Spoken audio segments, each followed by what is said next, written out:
Isn't it great how many options there are to protect our environment in a sustainable way?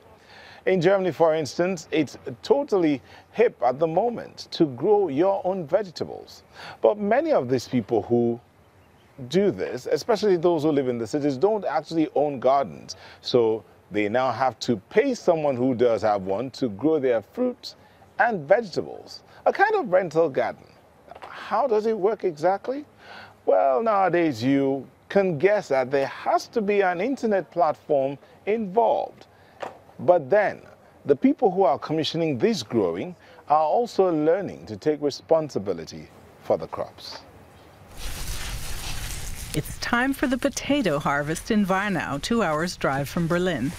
Vegetables belonging to city dwellers grow and ripen on IP Garden's half-hectare of land. That's right, IP, Internet Protocol Garden. Urbanites can farm crops here without ever having to set foot on the sandy soil.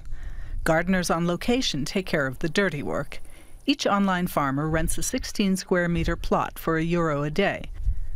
The would-be internet farmers can choose from a variety of crops, from lettuce to flowers. I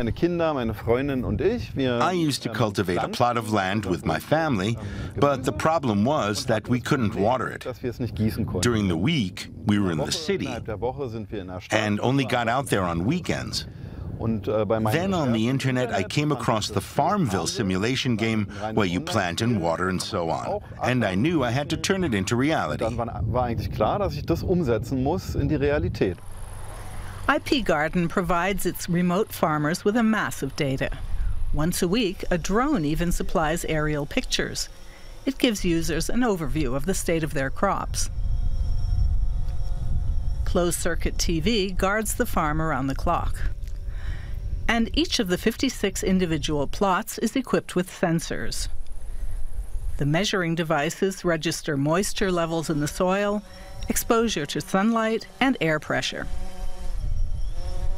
The data is transmitted via Bluetooth to a computer, which collates the information and puts it online. The gardener is sitting at his home computer and needs to get his plants enough water. These parameters help him decide whether the soil is moist enough, how high is the electrical conductivity, what's the coefficient, and how are my plants looking. These 7th grade students at the Platanus School in Berlin's Pankow district also want to know how their garden's doing. They've rented an IP Garden plot. Each student has been growing their favorite vegetable on a 1-meter square allotment. They can call up the data on IP Garden's online platform and water their patch with a mouse click. I basically thought it would be dead easy. I sit at my computer and press the water button or whatever. But now I know that some plants aren't compatible. My plant isn't compatible with cabbages and eggplants. Annika's yellow tomatoes need some support out in the field. Via app, she informs the gardener. He can see the tasks he has to perform on each square meter. Today, it's fertilizing, using a brew of stinging nettles. Decided digitally, carried out on location. Practical, attractive, but a concept that also has detractors. When you put forward the IP Garden principle, you often hear, "I'd rather have my kids dig around in the soil themselves." Fact is, though, that neither they nor their kids actually go digging. It's a longing that's often not realized. So in that sense, the IP Garden is a very good and sensible alternative. It certainly is a healthy alternative. The online farmers can pick up their crop or have it delivered.